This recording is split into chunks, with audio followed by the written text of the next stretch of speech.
What I was thinking of tonight, maybe do just a little bit different if you've been to one of my webinars before, is,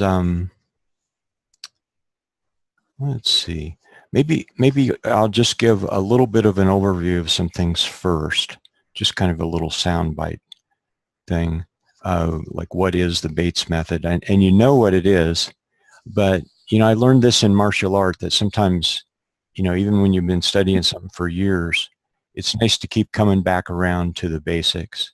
And sometimes you realize, wow, I know a lot more, or wow, I never realized that before. So even just a basic, what is the Bates method?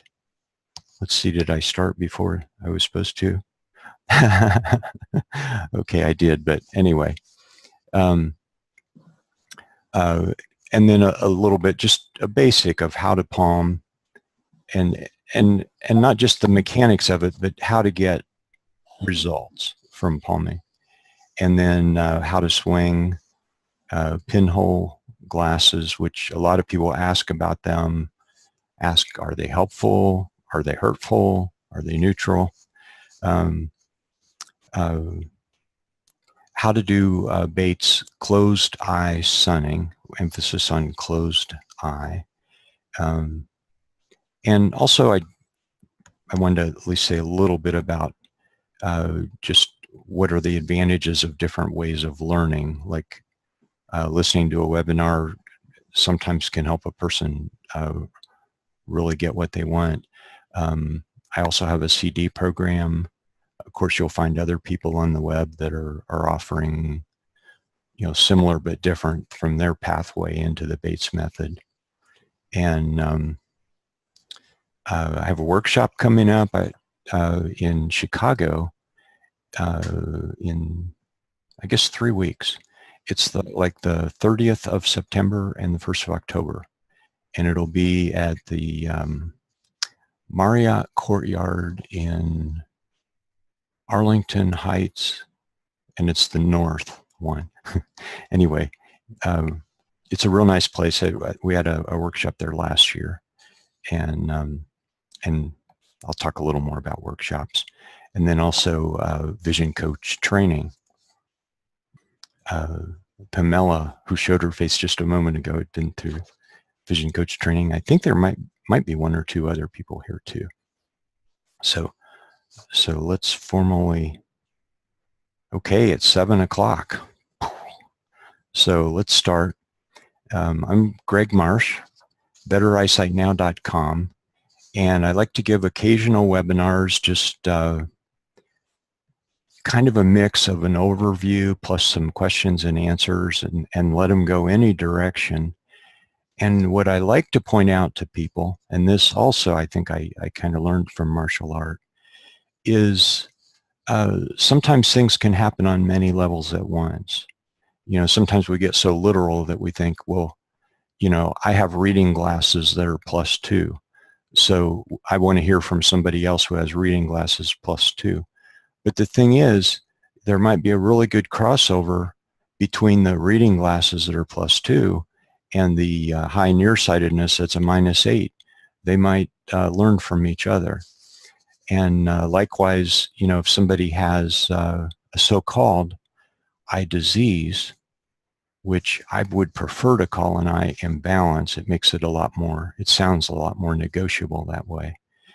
But if somebody has one of these eye imbalances, you might think, oh no, I don't want to go there. I'm only 20 years old, and but still, you'll start to see, and some of you guys realize I like using a balloon to kind of represent, wow, this is a little bright.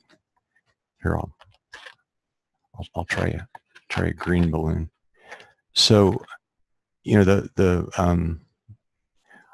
so I wanted to start out and just say a little bit about, just come back to what is the Bates method. So the Bates method, if this is your eyeball, in fact, how about if everybody, let me make 2 suggestions. One is take off your glasses if you're wearing them, and look at, you might even have an eye chart up, or you might have a calendar you can look at in the distance, or a clock, or if it's light out where you are right now, you might be able to look out and see like somebody's license plate or a sign or an address across the street. But get kind of a reference point right now. It might even be worth taking out your contacts if you wear contact lenses, and get a reference point of how well you can see right now of a certain row or certain font size in a magazine. And so whether it's close vision with reading glasses or distance vision, so-called myopia or nearsightedness, get a reference right now for what's a little bit blurry to you. And then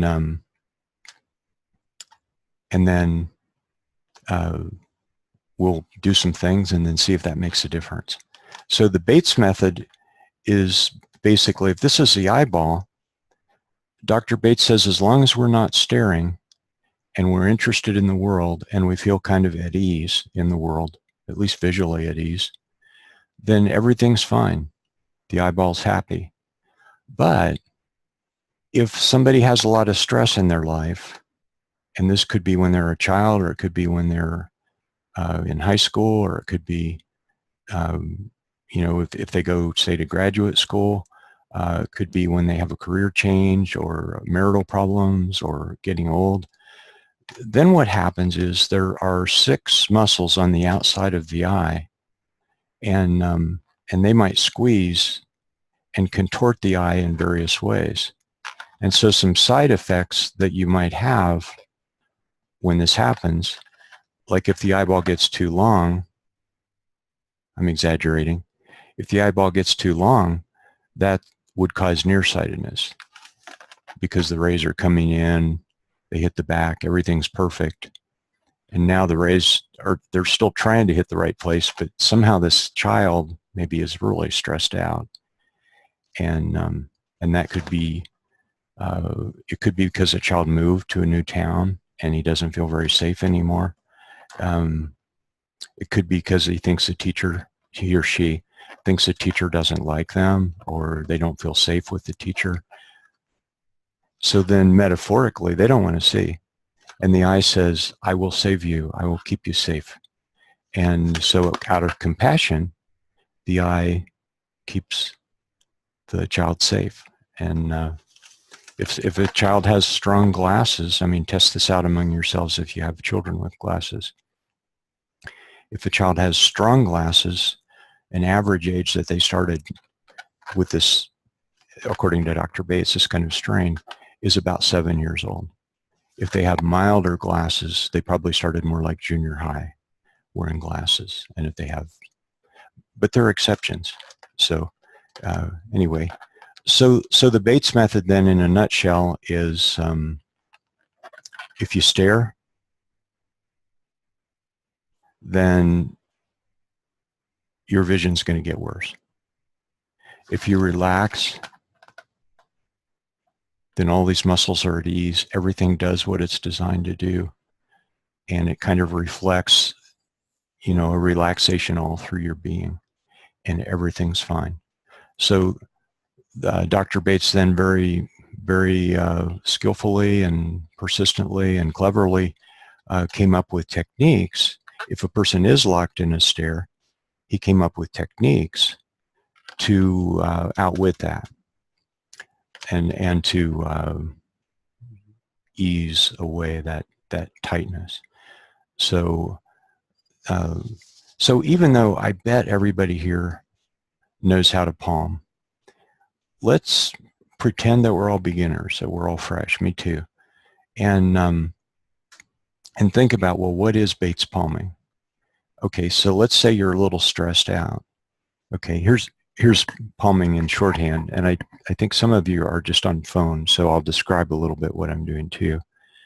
But now I'm just palming, putting my hands over the eyes, and I'll just tell you a few basic points. One is you don't want to like shove your hands into your eyes. You just want to let them rest and then let them feel like they're becoming more relaxed and intimate with your face.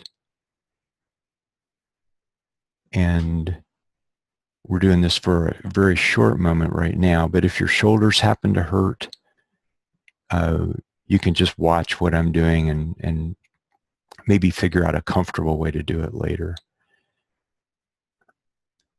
But now you're letting your hands just relax more and more so that they're making a more intimate connection with your face all around your eyes. And your fingers are sort of melting into your forehead. And even just because I'm talking slow and I'm suggesting relaxing, even that helps you relax into this a little bit. And you let your shoulders drop a little more. And you remember breathing. Take a nice inhalation and exhalation.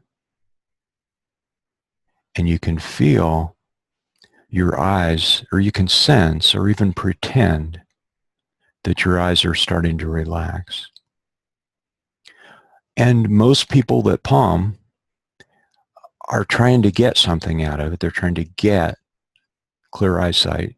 They're trying to add one more important thing that they have to do in their day to an already super stressed out life. And they might lose 99% of the effectiveness in their haste. So take the time when you do it. It's more important to slow down like this, and we've probably been doing this for 3 minutes. It's more important to do it relaxedly and really stop for 3 minutes than it is set a timer for 20. Although if you have the luxury to do both, that's wonderful. So let's just call that a revisit of palming. And then the ways you can enhance palming are buy my CDs. You can watch other people on YouTube also. And like on my CDs, I do a lot of kind of talking you into it, kind of talking you into relaxation, imagining energy circulating. And see, the thing is, like if you remember the movie, What the Bleep Do We Know? It's more than 10 years old now, but it's wonderful to watch it. It really helps you get how when you imagine something, you're already building new pathways in your brain and in your eyes and whatever else you're healing. So I'm gonna, oh, okay. That was the owner. So they're in charge. Hi, owner. I'm gonna mute your video. Sorry about that. Yeah, that's the imperfection of the Zoom system. But I got to say, a lot of the features are just really good. So so to enhance palming, I call it guided visualization. Where I'm walking you through, you're imagining the muscles relaxing, whatever. Maybe imagining color circulating, energy circulating, love circulating, relaxation circulating, and then it goes all through through your brain. And then another really nice thing is to palm and just imagine a scene from childhood that really pleased you. And you see the dog running around, movement is good. That's a key facet of the Bates method. Maybe you see some leaves fluttering. Maybe you're at the beach and you see some children playing frisbee.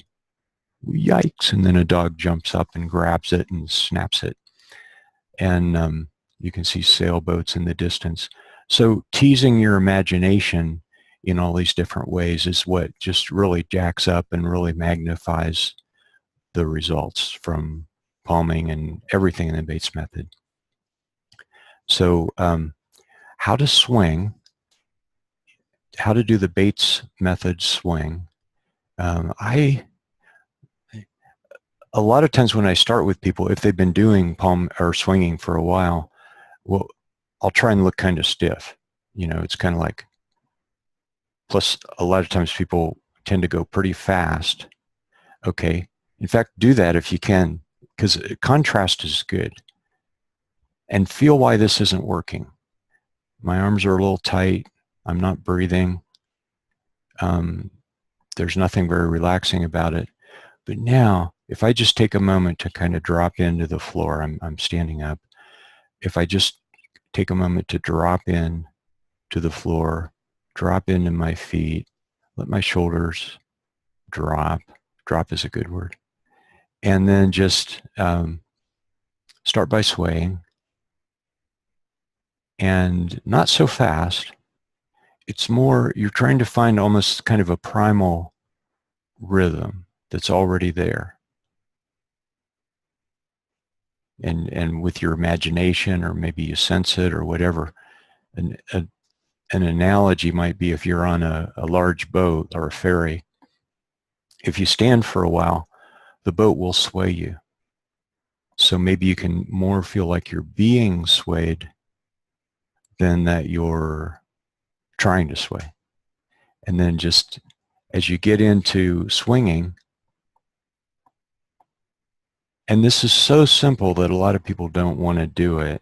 They think this is too simple. It can't really do any good. But I want my shoulders to feel relaxed. I want my arms to dangle really heavy. That's the most basic swinging. And you might only do this for 2 minutes or 4 minutes for, I don't know, maybe you wind up doing 100 or 200 of these. And if you start your day like this, I don't know if you can kind of sense it. Maybe you're swinging along with me. It can really change your day.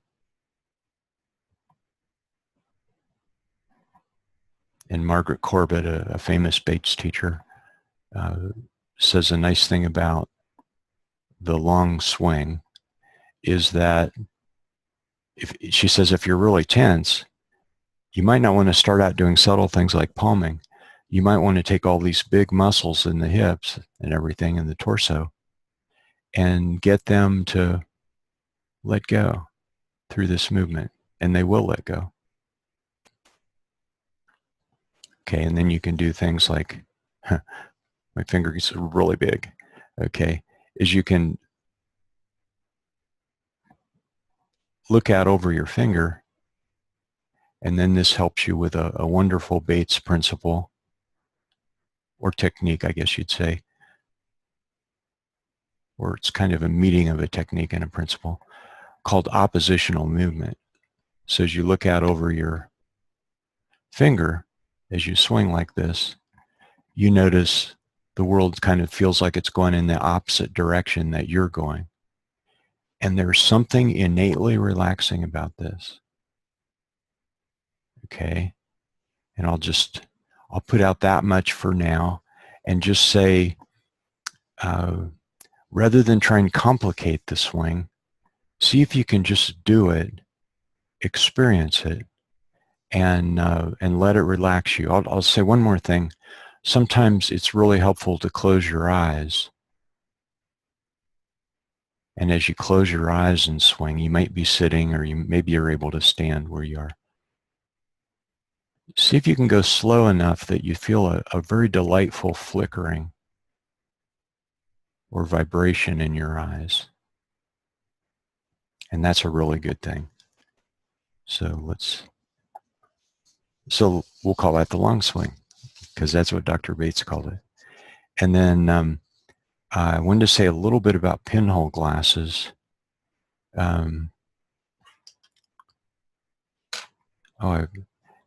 They have a webinar version of the Zoom product, but it has a trade-off in features, but it has one where you can vote on things.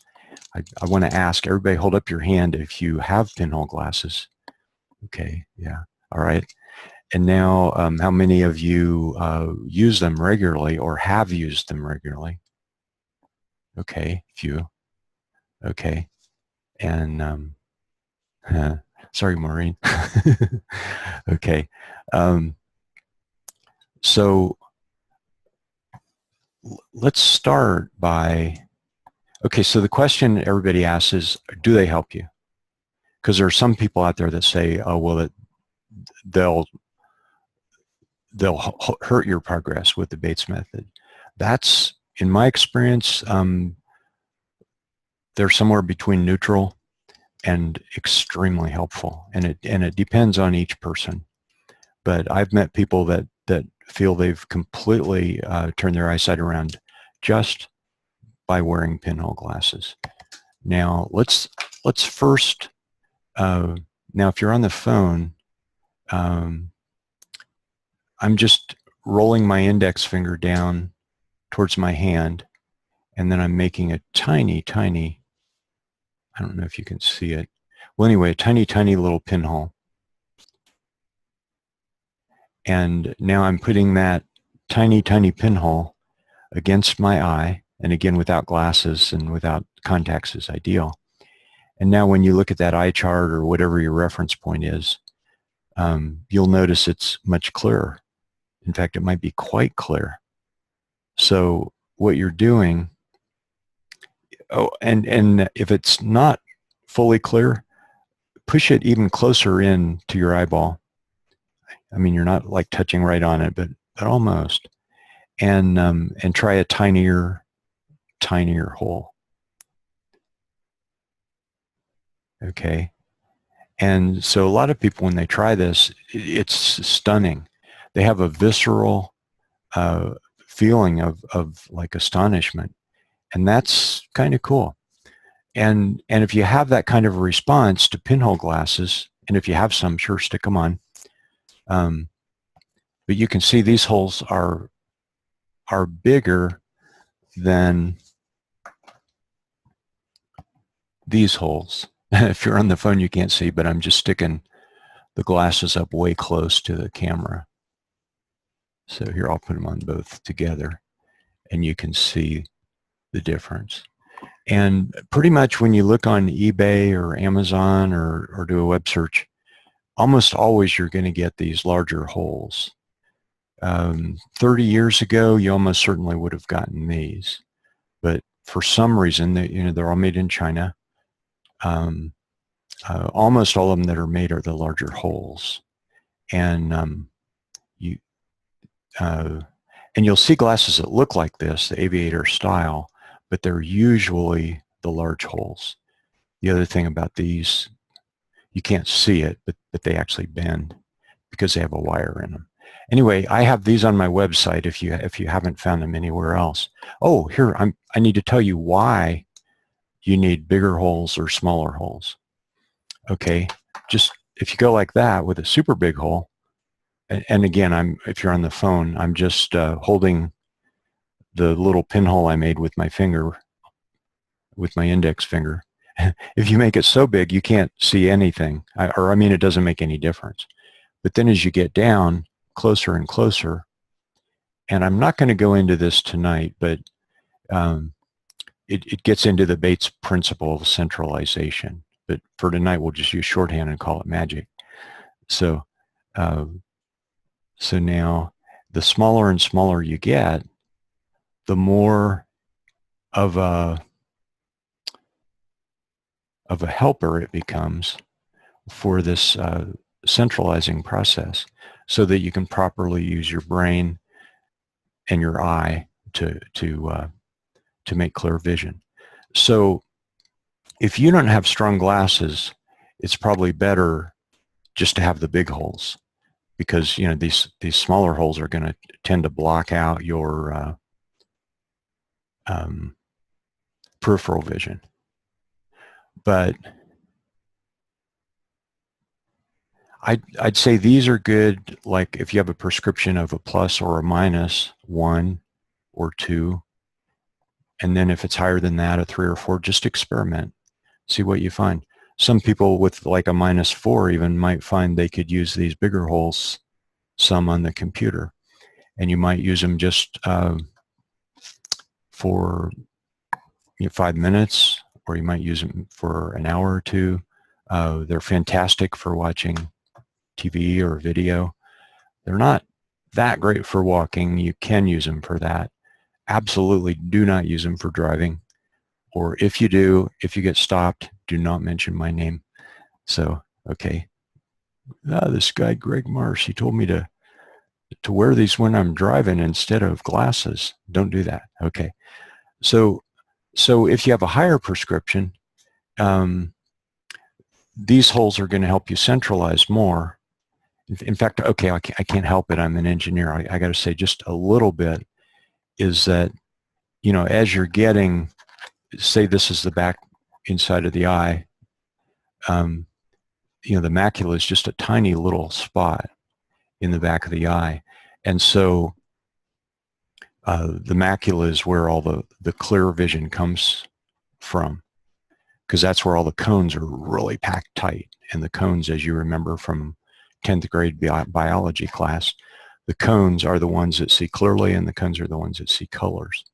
So with the Bates method, the idea of the Bates method is that when we're doing all this straining and staring, it gets all wrapped up with we're not moving and we're trying to grab everything all at once, and the eye's not qualified to do that. But the wonderful thing about these pinhole glasses is they're training wheels, sort of.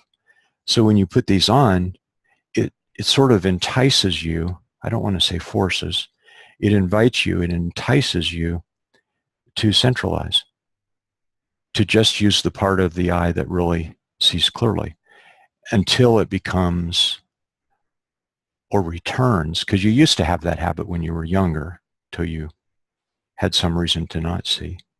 Okay, so these glasses then, if you use them for a few minutes a day, can be really pretty amazing. Now there's another really amazing, I'm using the word amazing a lot here. It's amazing how much I'm using that word.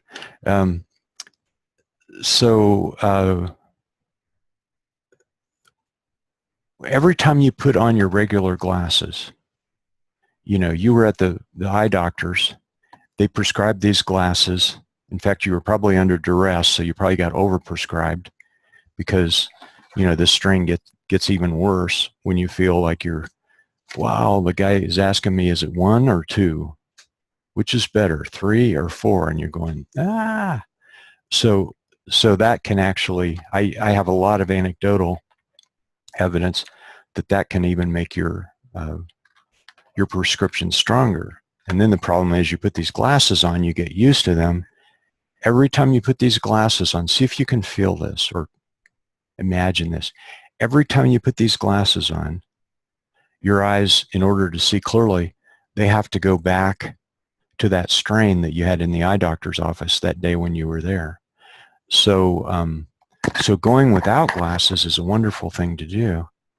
And using pinholes, again, depending on the person, how they like them, using the pinholes can really help. Because now I'm not, these don't force my eyes to strain, and yet I can still see. I can still see maybe pretty clearly. So, so that's pinhole glasses. Maybe I'll just say a little bit about sunning. It's dark out here in Colorado right now. So how many of you sun? Okay, that's a joke since I can't see you, but probably some of you do, or some of you have. You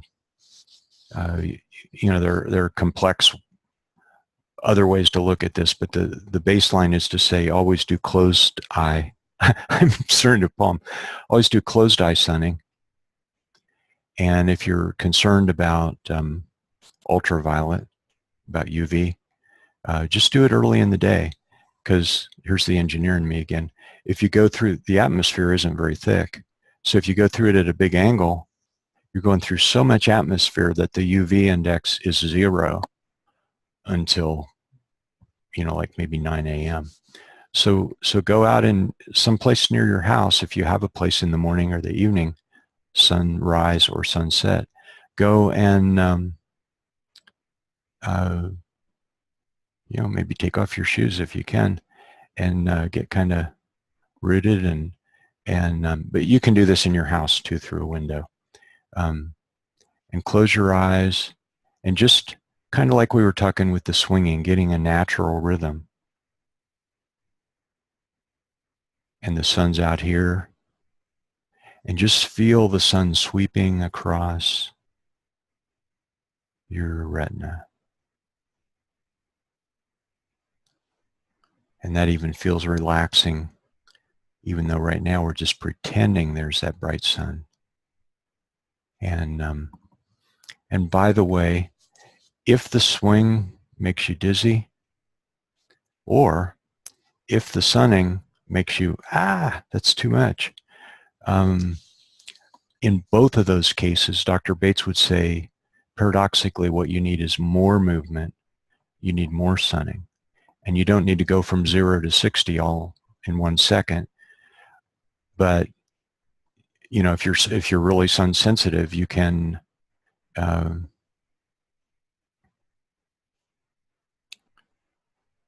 just do some sunning every day for 2 weeks. And you'll find that your eyes, once you close them, they'll adapt more quickly than you think to the sun. And I've had so many people tell me after 2 or 3 weeks that their whole reality is turned upside down. Now they love the sun, whereas they used to like fearfully grab their sunglasses. Same thing with the swing. And I could go on and on. There's lots of nuances here. I did, now how am I doing on time? I think I put this out as an hour. We might go a little longer than an hour, and I'll start taking some questions pretty soon. But I wanted to mention, because I have one coming up in 3 weeks, I wanted to mention the workshops and what I think is so cool about them. The workshop, what's really nice about it, we tend to have, you know, I don't know, typically might be 20 to 30 people. So it's not a large group. And we try to get nice places that are comfortable. And like Chicago's kind of a central area. We're a little north of Chicago on this one. And just, you know, rather than like just, okay, learn this, learn this, learn this, learn this, just like you did on the web, just like you did on the, you know, out of the book or out of the program. What we do is kind of organically discover these techniques all together as a group, organically discover or rediscover palming. And it'll attract people that have never done the Bates method at all, that have done it hit and miss for a while, or that have made huge progress and would like to make more. It's a mix. So each workshop is different. It depends on the people who come, and I would say some people have some really big breakthroughs, not only sometimes with eyesight, but sometimes with other things that have really been nagging at them in their life. Because if you think about this, about the eyes here, now I use my 2 eyeballs. These are balloons in case you're on the phone.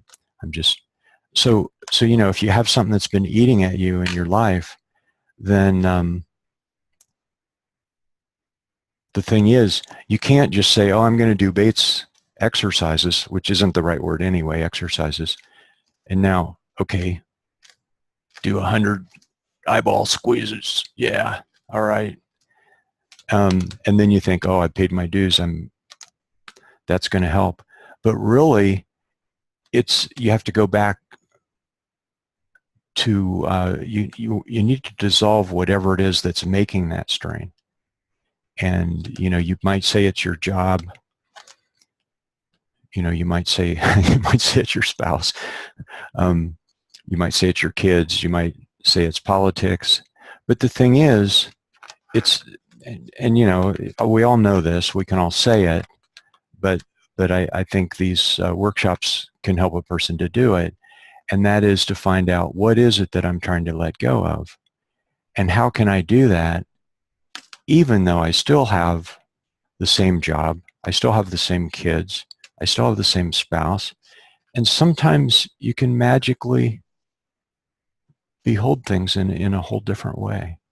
Without having to change the outer world, something inside changes, whatever it is that's running these eyeballs. So, so that's kind of a little overview of what I like about a workshop. But it does have a very practical element too, in that we have certain techniques that we always cover, and we cover them in a way that you can find out which ones really work best for you. And we get into EFT tapping and a lot of visualization, and they're pretty fun too, I think. I'm biased. So, and then also we have a vision coach training, we call it, and certification. The full name is Vision Improvement Teacher and Coach certification, and natural in the front of all that. And I let people take excerpts of that. What I call myself is a natural vision coach. So that's a wonderful. Oh, is anybody here who would want to say a little bit about what it's like? If anybody's here who's done the vision coaching. Oh, right, there you are, Pamela. Now you're muted. I'm a really good lip reader, but you're muted. You can't. Okay. Pamela. I guess I'm in alphabetic order. I'm going to unmute you directly. Oh, and there's Denise. Can you unmute, Denise?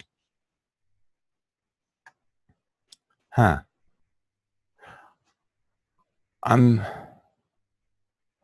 Okay, Pamela. I'm going to unmute you. Okay. Hi. Yes. Hi, there you are. And there's Denise. So you want me to... Oh, Denise must be at the top. There you are, Denise. Oh, you held your hand up. Okay. Unmute. It took me a few minutes to find how to raise your hand, but I did finally find it. Okay. Yeah. And Pamela, you took the training about 1.5 years ago, right? Right. And Denise is in our current program that's just wrapping up. Yep. Yeah. So what would you guys say? I would What's say it like? one of the biggest things is that if you're like most people, you will get insights way beyond your eyesight. You know, it's a little bit difficult to talk about because it's just so mind-blowing, all the insights that came just about life in general. And it was very, very relaxed atmosphere, very playful, and to immerse yourself in that for, what was it, a week? Right? We did 5 days in LA, and now Denise is going to feel ripped off because we only did 4 in Fort Collins. And that's a rhythm I've been doing. There's something slower paced about the beach. You need one extra day if you're going to be around LA. And really, honestly, in Chicago, in the traffic and stuff, I could tell stress really made a difference in my eyesight. Mm-hmm. That's why I love going through this and seeing the difference that really relaxing, even in the midst of, you know, turmoil, makes a big difference. Stress is such a huge part of it. So anyway, yeah, I just would say it's a lot of fun. You're going to meet some kindred spirits too, because the people who come together at the same time, there's a reason for that, I think. Uh-huh. Plus that thing too, if somebody's doing alternative eyesight approaches, that's people, it's almost easier for people to believe they can cure cancer than it is that they can cure their eyesight for some reason. And of course you can do both, but yeah. So anybody who comes, you know, they've kind of worked their way through the other side of the system. Yeah, the mainstream and just what you hear in society, like, oh, I'm hitting my 40s, so I'm going to need readers. I mean, we hear that all the time, and just to break through and say that's not what I believe, it's pretty huge, you know, to hang around other people who actually believe that you can do it is great.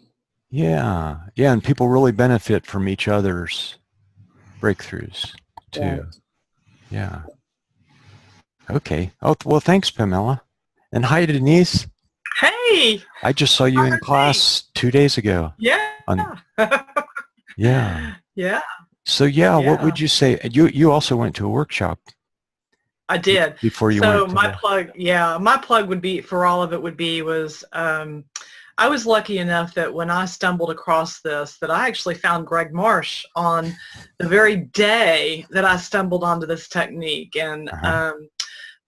I tried doing some of it on my own, and then I ordered the CDs. Definitely recommend the CD program.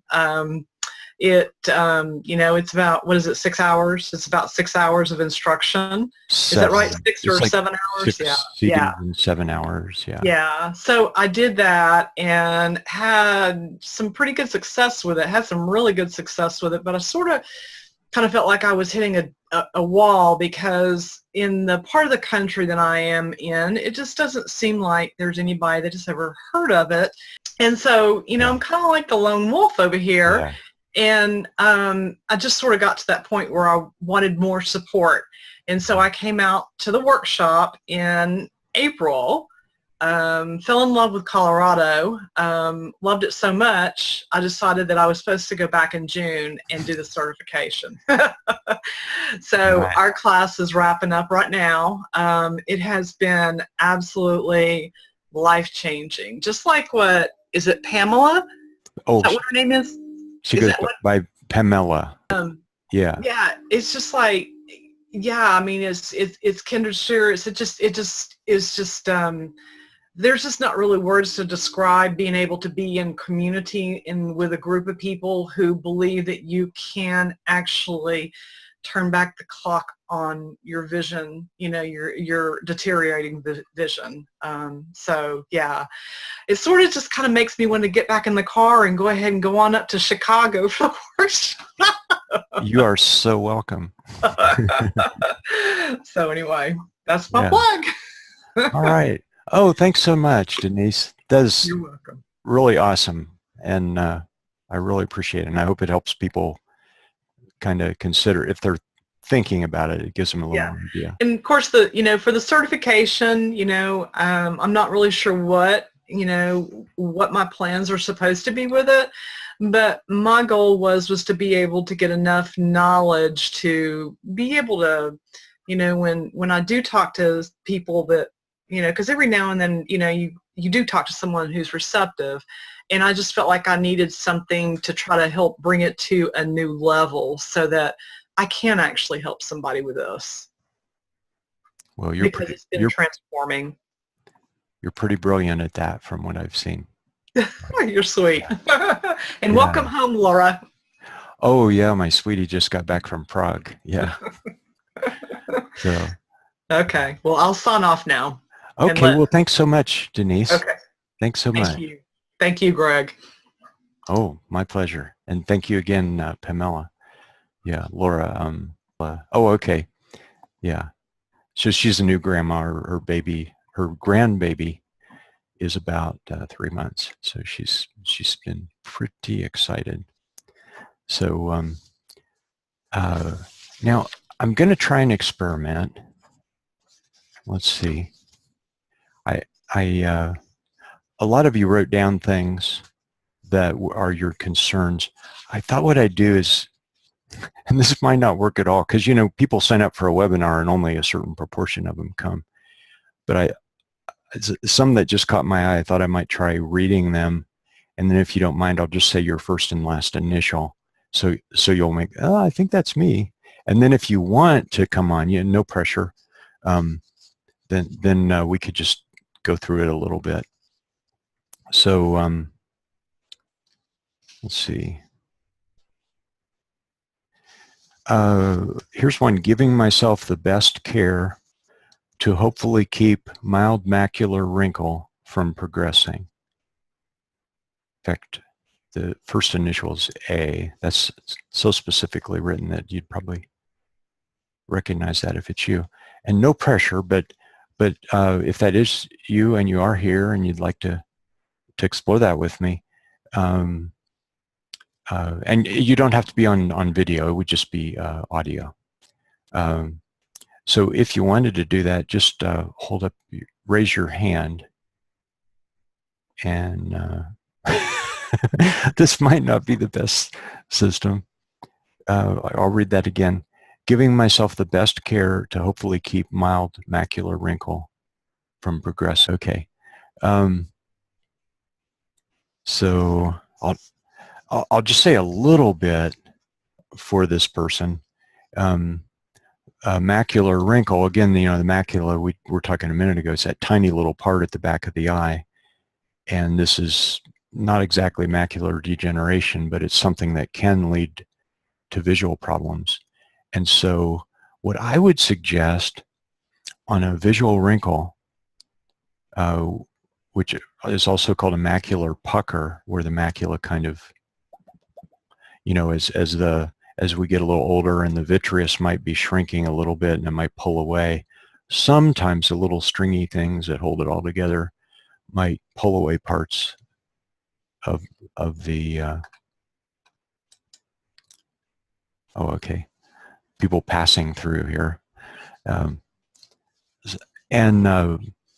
so what you might want to do, here, let's all palm together for a minute.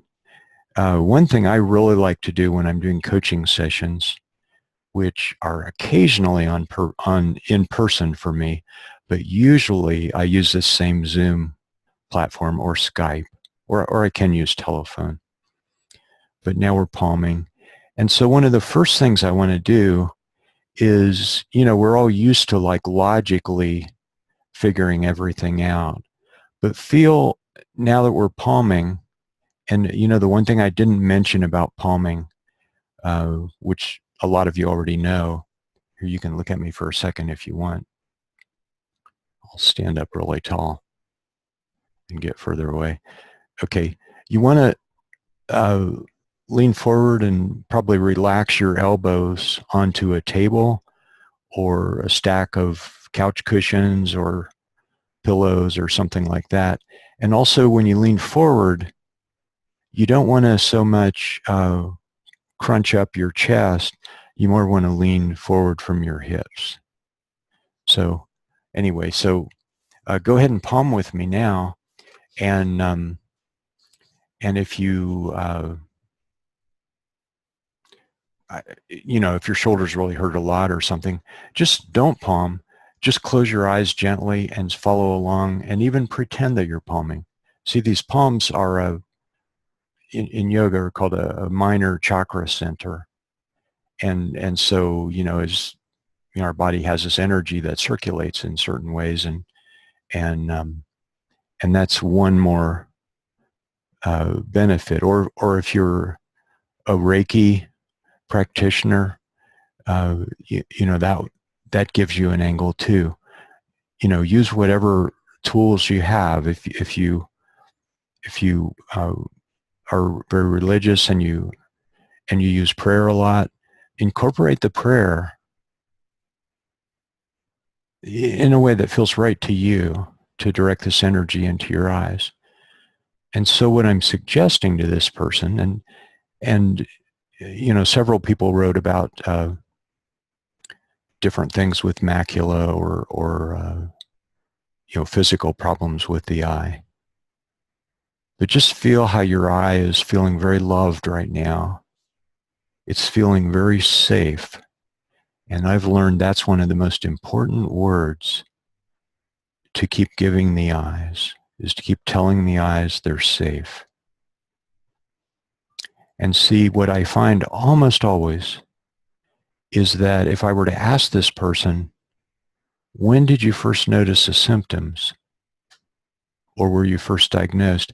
Did it happen to be after a really difficult or emotional or painful episode in your life? And almost always there's that correlation. So just energetically feel how sensitive your eyes are, how much your eyes care for you, how much they want to serve you, but also how much they are a mirror of what's going on emotionally.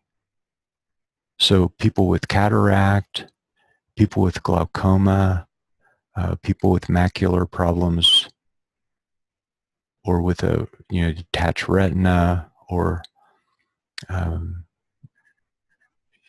all kinds of different things.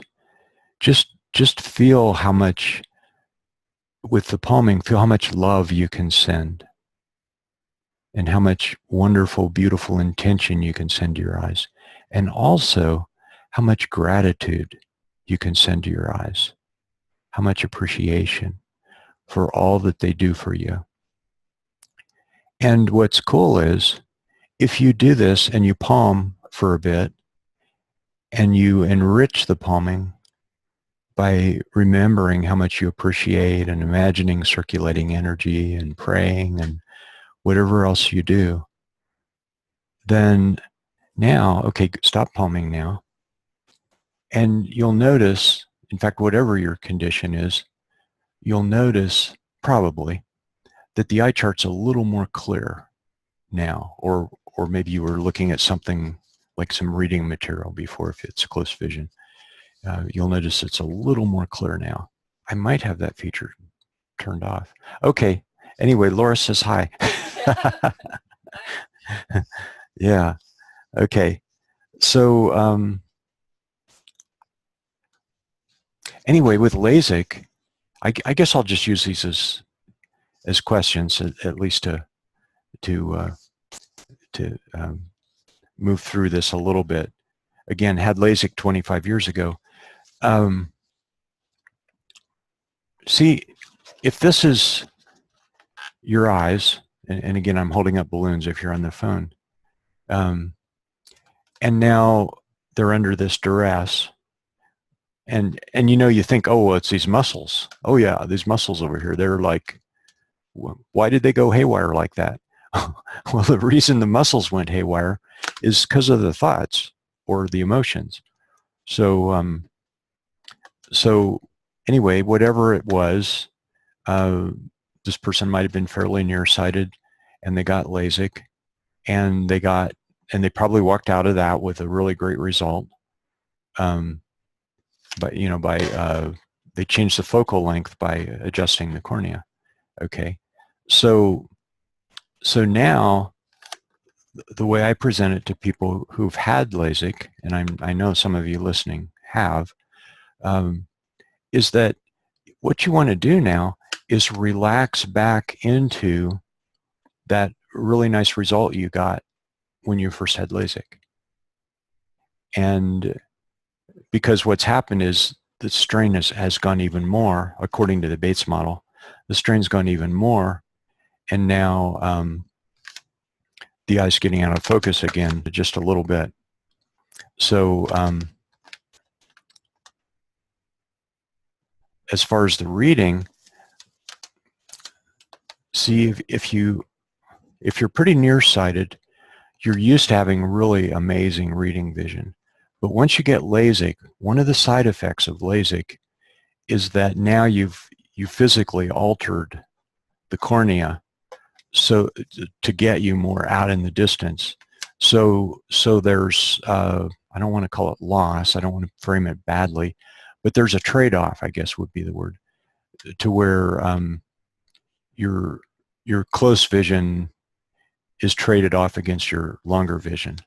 And then as you get to the 40, 50-year-old where we all believe, oh, now I have to have reading glasses, now the person with LASIK is very likely to need reading glasses. And I say need in quotes. Well, see, the thing is, through relaxation and through maybe even retroactively, because see, like if you're nearsighted, there's a lot of tension mapped in your chest, in all these muscles. Absolutely, for sure, 100%. It's just part of how the body's all put together. So even retroactively, if you can let go of a little bit of that, and let go of a little strain in the neck and strain in the shoulders, and let go of how it felt to be in third grade and to move to a new town or whatever happened, then that plus all the Bates techniques, it's like the eyes are, there's a lot of ways, 8 plus 2 equals 10, 7 plus 3 equals 10, 5 plus 5 equals 10. ways that we probably can't even imagine: elasticity of the brain, elasticity of the eyes, relaxation.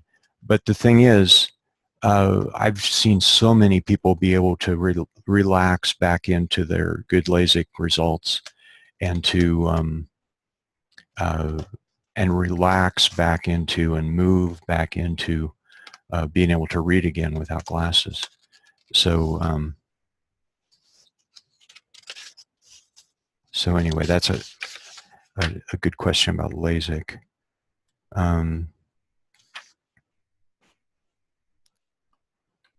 Sore eyes after too much computer work, becoming too reliant upon 1.75 readers, and the initial is SW. If you're interested, and again, they would just be talking on audio. Okay. Well, tell you what. Let me go back to Plan A, which is how I've done the other webinars, and it's 57 minutes in, and I think I'll go a little bit over, assuming that obviously you can leave, if you need to get back to other stuff.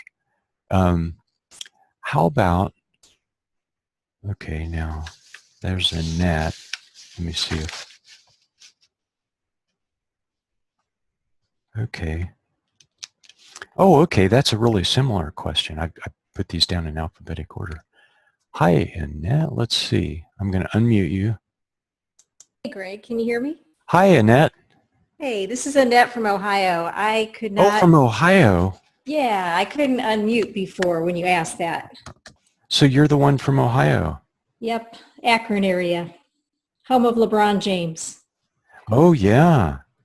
Oh, yeah. Yeah. Okay, Akron used to be the tire capital of the world. Is it still? I don't think so. They might make racing tires here, but it's because everybody was there when I was a kid. Yep. Yeah. So my question is, I've been using a rebounder for a few months, and I wondered if you could just talk a little bit about the best way to benefit and things that you like to think about or do when you're on the rebounder. Good question. Good question. And what kind of eyesight conditions are you working with? I just as a little orientation, I was at your workshop in October of 2015. Oh, you're Annette. Yeah. So I thought you were more from Toledo. I don't know how I got that. No. Okay. Well, Sorry. I'm sorry, Annette. I remember you. Of course I do. Yeah, no worries. Okay. So it's myopia, and I have my left eye is about, last time it was measured, about -3, and my right eye I think is -2.25. Mm-hmm. And I have a little bit of astigmatism in both eyes. Okay. Cool. The rebounder, let's see. So you probably aren't on it right now, are you? I'm not, no. Okay. And some of you might be sitting on exercise balls. That's a really kind of bouncy and also just fluid way to spend time at the computer. Several of you asked about, being at the computer. And, one of the things is you'll notice your neck can become stiff. Think, this is just a quick aside, Annette. Mm-hmm. Okay. So notice if you stare at your computer right now in a way that you might do on a day when you're kind of exasperated with there's too much, and notice your neck is frozen, your shoulders are stiff, you're not breathing, and the whole bottom half of your body is like it's not moving, it's like it's inert. So now imagine you're on an exercise ball, and the thing is, you'll fall over if you don't keep adjusting. Just notice, oh, the other thing is, did I say the person's probably not breathing at their computer either? So now several of you asked about computers, and now as you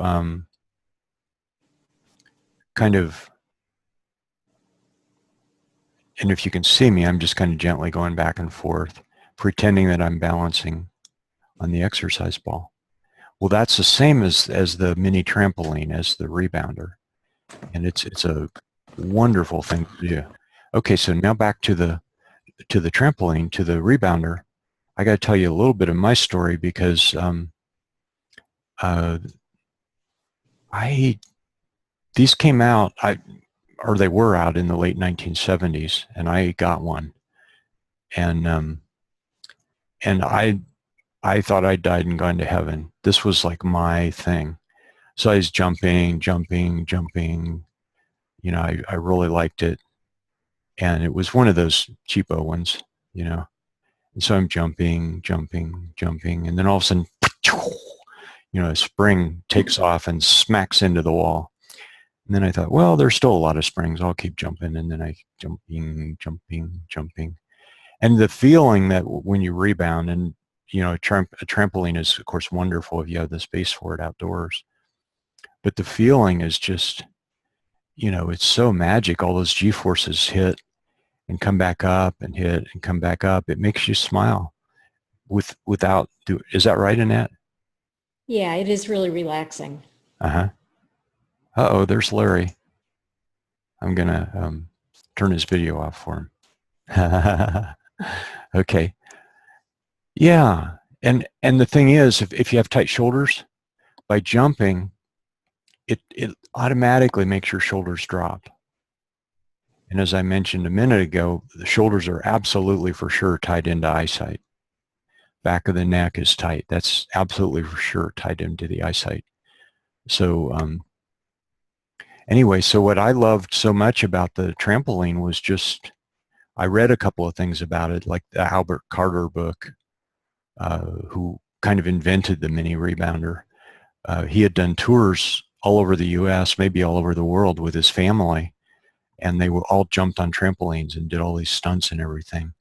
And then he developed this little trampoline, and he developed a Cadillac version, which I never jumped on until probably 20 years later, or 15 or something. And but anyway, so I kept jumping, and then another spring went, you know, and hit the wall, and then another one, and then I thought I better stop. So then I bought a new trampoline and did the same thing again. And I'm not a particularly heavy person, so it's just that they weren't built to last. I don't know why they kept making them. And then I found a 4-foot one, and instead of 3 or whatever. And I thought, wow, this will last forever. Same thing. Spring hits the wall. And then I accidentally discovered the expensive ones. And the best brands that I like are Rebound Air and Needak, Needak. And you probably got a Needak, right? Yes. Mm-hmm. Yeah. So, which I tested a lot of them side by side at workshops, and everybody liked the Needak better.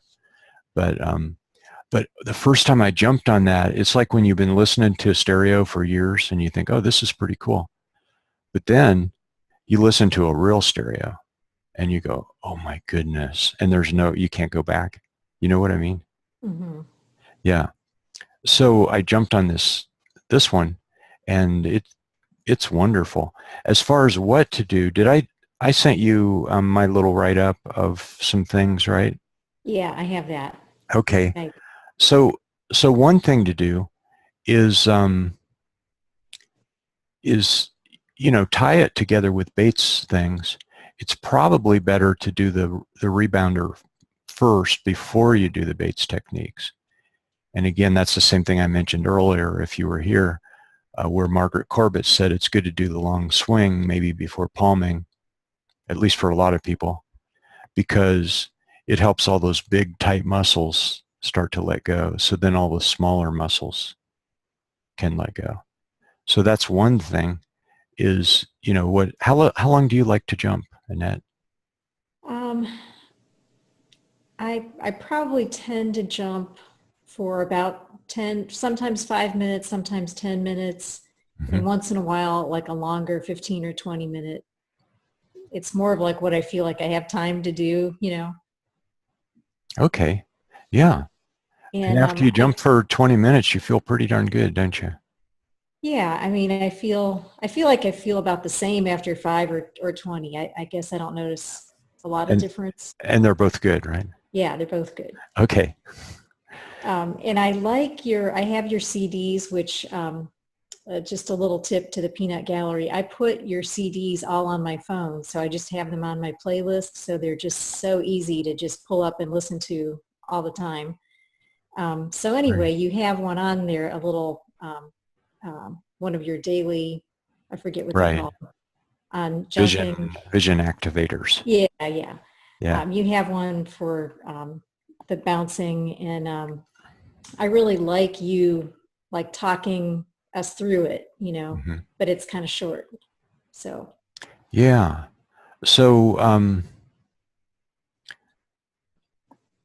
so yeah, I think a really powerful thing is while you're jumping, and by the way, if you want to say hi by video, you're totally welcome to it. It'd be a delight, but just, I'll stick with audio tonight. Thanks. okay.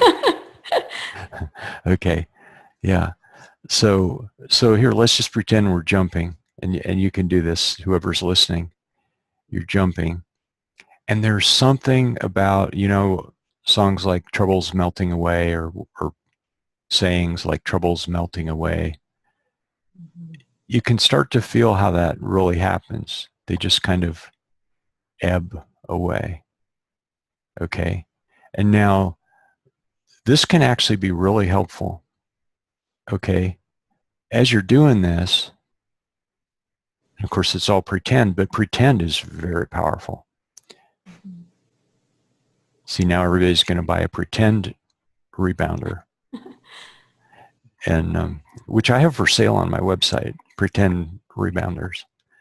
They're $500. Okay, that's a joke. Okay, so so you're jumping, and it's almost like you can feel your eyes, the weight of your eyes kind of going down with each jump. Like you can definitely feel your belly. And the more you jump, the more you start to let go of your belly, which might have been holding a lot of tension. But now notice you can also feel or pretend or sense your eyeballs are, and they're getting a little bit of that G-force too. Are you kind of with me, Annette? Yeah. Mm-hmm. Okay. Okay. And you can enhance this so much by putting your attention on it and either imagining it or feeling it, or wherever you are in that spectrum. But I'll mention again that wonderful movie, What the Bleep Do We Know? It's so good at getting across so many of the Bates principles, which have to do with imagination. In fact, Dr. Bates wrote a paper. He lived and died long ago, but he wrote a paper where he said, I believe I've made my most important discovery. And it's that imagination is the secret to healing the eyes. So here's one more example while you're jumping, is if you can just imagine that G-force nourishing the eye each time you bounce. Mm-hmm. Can you kind of sense that? Yeah, I like that. Okay. And then, one of the basic ones that people do is, if you're near a window and there's some kind of a bar on your window, either what do you call that part of the window structure? Window pane, like mullions or muttons. I've heard them called different things. Sure, we'll call them all of those. Yeah, or if you have blinds, that works too. And so what you're doing is you're jumping up and down, and it's similar to when I was saying when you put your finger out, Mm-hmm. with the swinging, and or you might close your eyes with the swinging, and you feel some vibration, but they're like these like hyper enriched feelings that you can get in your eyes. So when you're jumping and you're looking at the window, it's tricky. See, some of these things, if you do them as an exercise, they're not as helpful as if you do them as if they're magic. So you're looking at that bar that goes across the window, the mullion or whatever it's called. And now as you jump, it's about at your eye level, and you look out the window, and beyond it, you can see some trees and stuff across the street. Okay. And so as you jump, as you're looking at the bar across the window and just really blinking a lot, relaxing a lot, then you feel this really rich feeling as you look at that bar, this really rich feeling of the world out there jumping, going up and down, up and down, up and down. Okay. That's just, it's an illusion that's there when you do this. And now if you switch it and go the other way and look out at part of the tree or some flowers or the gutter on the house across the street. And now when you look at that, there's this magical movement up and down of the bar on the window. Does that, you've tried that, I think. Yes, I've experienced that, yeah. But I think what you can add to that is a lot of feeling of magic. And if you feel safe closing your eyes just for moments. Did you get the stabilizer bar with it? Yeah, I got it, but I've never put it on. But sometimes I do jump just closing my eyes for a few jumps. Yeah.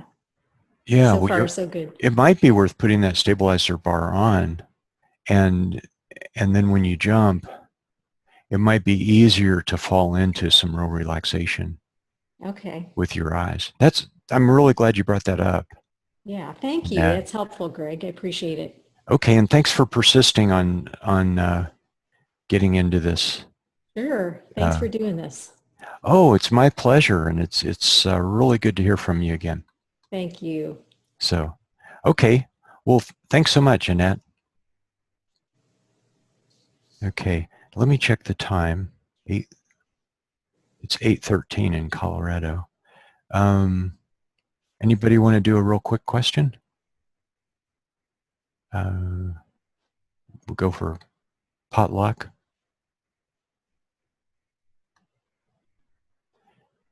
Okay, how about Meredith?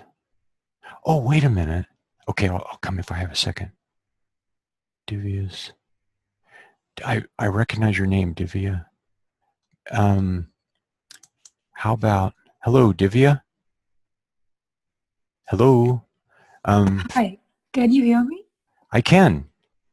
Yeah, Right. I remember you and I traded some emails. We haven't Right. we haven't met so far, Yeah, but thank you so much for the reply. Yes. yeah. And you were asking about kids. Right. My 3-year-old, yeah, they said he had myopia. So I put a Snell eye chart at my home, and he was able to read fine till 2040 and even half of the 2030 line from about 20 feet distance. So I don't know how that I mean, that is not -2 diopter, I think, from what I learned online. So, Wow, but when that's they did the crazy. other- You're giving me a little more detail now. Let me say this back to you. You're saying that when you tested your 3-year-old, and remind me, is it a son? Yeah. Yeah. So when you, and he can recognize letters and things, right? Right. Yeah. Yeah. But they made him do some, I mean, they didn't know that he knew letters and they didn't even ask me. So they showed him some pictures. Even that I thought he did fine, but they still used an auto refractor. I don't know why. They dilated him twice because the first time they said, I don't think it looks good. They just looked into his eyes and they put the drops again after half an hour. So. Okay. So let me say the thing I always need to say during these webinars, and that is, I'm not a doctor. I'm not a medical person. I come from the angle of relaxation. I've done a lot of martial art, meditation. I have a certification in massage. I've done a lot of different things and a certification and a lot of practice and experience with baits. So I can't give you medical suggestions, but I can say, wow, that is an unbelievable story. For one, a 3-year-old doesn't really need glasses. I mean, their eyes are going through who knows what kinds of ups and downs between farsightedness or nearsightedness, and it's not like he's going to be driving a car, right? Yeah. Yeah, I think you're brilliant, Divya. I testing him at home and all that. It sounds like his eyes are fine. And see, the thing I've found is he a little sensitive? Yeah. And recently we have been doing potty training and he's really upset about that. Uh-huh. You've So been doing what? we have been potty training him. Oh, yeah. Yeah. And yeah, I don't know if that's adding to his stress, but he's really not very happy about that. So he's Oh, crying a lot and yeah. step by So that's, step, huh? yeah. Yeah, once I learned about these natural approaches and all that, so that's when I started thinking about all these other stresses and that he's going through. Yeah, yeah. Yeah. And even going to the eye doctor can be very stressful. And here I'll pull out my little balloon again. You know, Yeah. if he maybe has just a little bit of strain, Mm. but now he's at the eye doctor and the eye doctor's doing all these confusing things, and he thinks he's being tested, and he doesn't like being tested, and he feels like he's failing, perhaps. His eye might go like that Yeah. because of his emotions of feeling frustrated and feeling, you know, a common emotion of nearsightedness is feeling kind of judged, or feeling like you're not measuring up, or feeling like you're not doing enough, Mm. you know. And it can be really talented people, but they just, when they feel that way, it can make the eye go like that. I would, again, I'm not medical, I can't make a recommendation, but I would find, where are you? What city? I'm in Tampa, Florida. In Tampa? Oh, are you getting ready for a Yeah, the hurricane? hurricane. Yeah, Oh, good luck. thank you. Oh boy. So I would look for a behavioral optometrist, Okay. Behavioral. and with a caveat. This is going to sound complicated, but it'd be worth it. And I would not tell that doctor anything about what the other doctor said. Okay. And you can guess why I'm saying that, right? Yeah, yeah. Because once something's been diagnosed, another doctor doesn't like to trample on the first doctor and change things. Plus, it gives them a pre-bias. Yeah, I agree. Yeah. Yeah. So if you would go see another person, and this goes for a lot of eyesight things, glaucoma sometimes can completely be a charade, you know, but the eye doctor, in the name of caution, will say, oh, well, the pressure's a little high. It looks like I see a little gray spot in your optic nerve. But then later it'll turn out that, oh, well, that gray spot's always been there, you know, which, Yeah. anyway. So, so the advantage of a behavioral optometrist, and this is worth, a lot of people might be interested in this, they're not baits, and they're often not so much into relaxation, but what they are into is kind of their forte is like teaming of the eyes, and like, you know, where a regular doctor might say surgery, if say your eyes are a little crossed, you know, a regular doctor might want to do surgery and change the muscle, but they would want to get the muscles more toned. Whereas, of course, baits would want to relax the muscles so they let go and do what they do. But anyway, a behavioral optometrist, it's probably only about 1% of optometrists that actually are behavioral optometrists and practice vision therapy. Usually, mostly with kids. Sometimes they'll do sports and stuff, and do adults too. My point about behavioral optometrists is they're much more open-minded, and they're not going to torture your son, and they're more likely to ask your son if he can read rather than assume that he can't. They take time. Here's the caveat.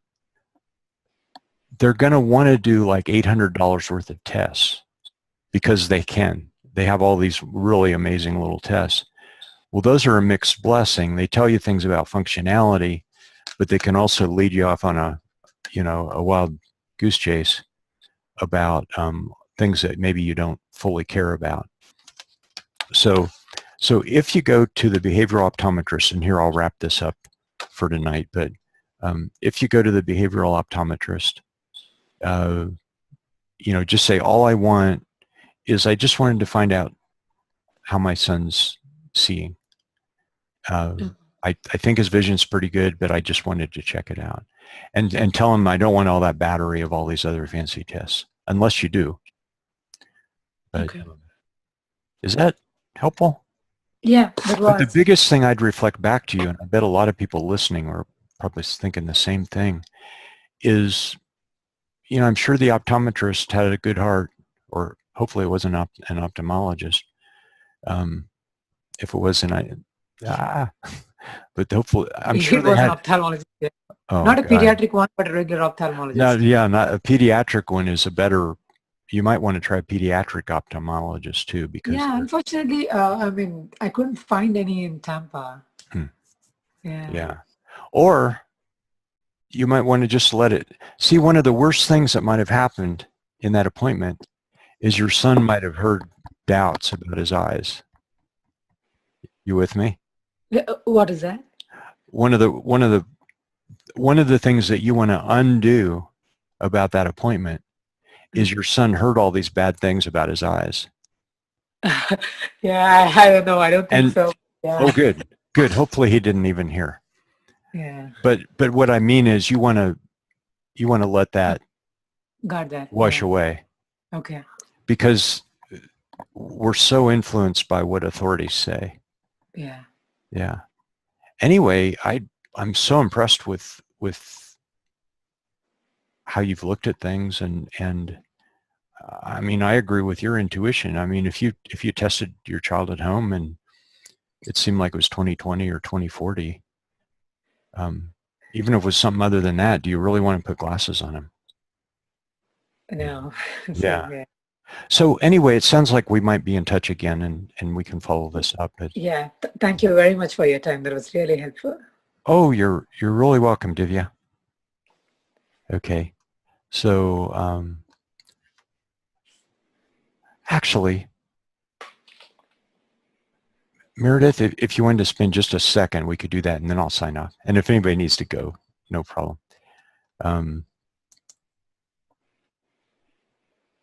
Well, Meredith. Hi. Meredith. Hi. Thank you. Yeah. Now, have we talked before? Yes, I've talked in some of your webinars like this before, and also I had one private meeting with you last February. Okay. I did have a quick question. I think this is an easy one. All right. That's what we need. It's related to the idea of when you swing and might use your hand to see this oppositional movement. Mm-hmm. What about with pinholes? Do you ever swing with pinholes? I mean, this is funny. It's super cool to do with pinholes. Do you have pinholes right now handy? Yes. So when you do that, that's legitimate too, right? Absolutely. And Okay. see, the thing is, with pinholes, I still need to research this a little more, but here's where I'm at with it right now. With pinhole glasses, I think people that are more, for instance, nearsighted, when they go like this, they're going to see a lot of flickering. Yeah. But a person who has really clear vision, when they go like this, all the holes are just going to move along with them. Oh, okay. So see what that does. I really do need to research this some more. You just reminded me, because it's possibly a really exciting doorway into using pinholes. Mm-hmm. Because now you're going. Now you can keep adjusting what your eyes and your mind, Yeah. and your sensibility is doing until you discover a way so that, can you kind of sense what I mean? Not that it's flickering, but your eyes just seem like they're following the one hole. And it seems like it's moving through this real peaceful world. Oh, no, I haven't gotten there yet. That's what I will sort of try to imagine myself into that. Okay. And let me know. I get just this Let me know if movement. you discover anything. I will. Thank you. Yeah. Okay. Well, thanks for talking again, Meredith. You're welcome. I loved it. All right. All right. Thanks so much. And I guess I better wrap up. Oh, wow. Yeah. It's almost 8:30.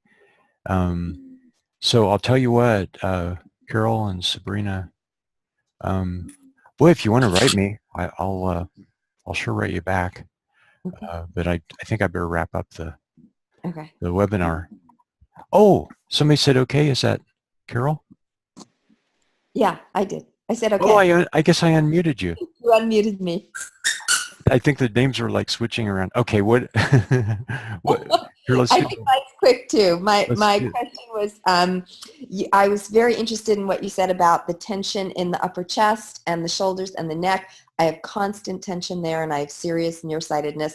And my question is, I go for massages frequently to open up that tension in my shoulders, neck, and it just keeps coming back and it keeps coming back, and I'm imagining that's partly because of the tension in my eyes. So there's a kind of feedback loop of the more you're tense in your neck and your shoulders, the Okay, more so you've got, I need 3 hands. yeah. So you've got da-da-da-da-da-da-da-da-da-da. You've got all these different tensions, Right. and you're trying to find out where the cause is. I'm trying to find out what the best way is to Okay. release all of it, Uh-huh. given that they're interrelated. Here's what I predict Okay. might be the best way. Okay. And I'd be a good person to work with. You could probably find others too, is EFT. Oh, okay. Because, so you can soothe all this. Right. You can keep working it with massage every week, and it'll retrain the muscles some and help them relax. But what if all these tensions were being kept afloat by, you got glasses when you were in like 7. 7, which was what I was saying, people with strong glasses. And you might even find yourself tapping on something from back then. And I'm not talking psychotherapy. Right. We're just kind of arm's length, going back to that time, and maybe it'd more be current, and tapping on it. And it really, it was EFT. The best way is to score it. And it might start out as a 6, and then you might, because you're not that tuned into it, and then it might be, oh, wow, I think it's a 9. Yeah, I was going to say it's more like a 9 or a 10. Yeah, and then if you tap on that, now when you're able to tap at something at its more original stage, then somehow once you dissolve that, the present day stuff, it's gone. Beautiful. Thank you. That's actually really helpful, and I will contact you to do a Skype session with me around that, or Zoom session. Oh, that'd be great. It sounds like it'd be fun to work with you. Yeah. So. Excellent. Okay. Thank you. Well, I'm glad you caught me. Me too. Me too. Oh, I love this stuff, so it's hard for me to stop. And you were already unmuted, so what could I do? Yeah. So. Well, thank you. Okay, thanks a lot, Carol.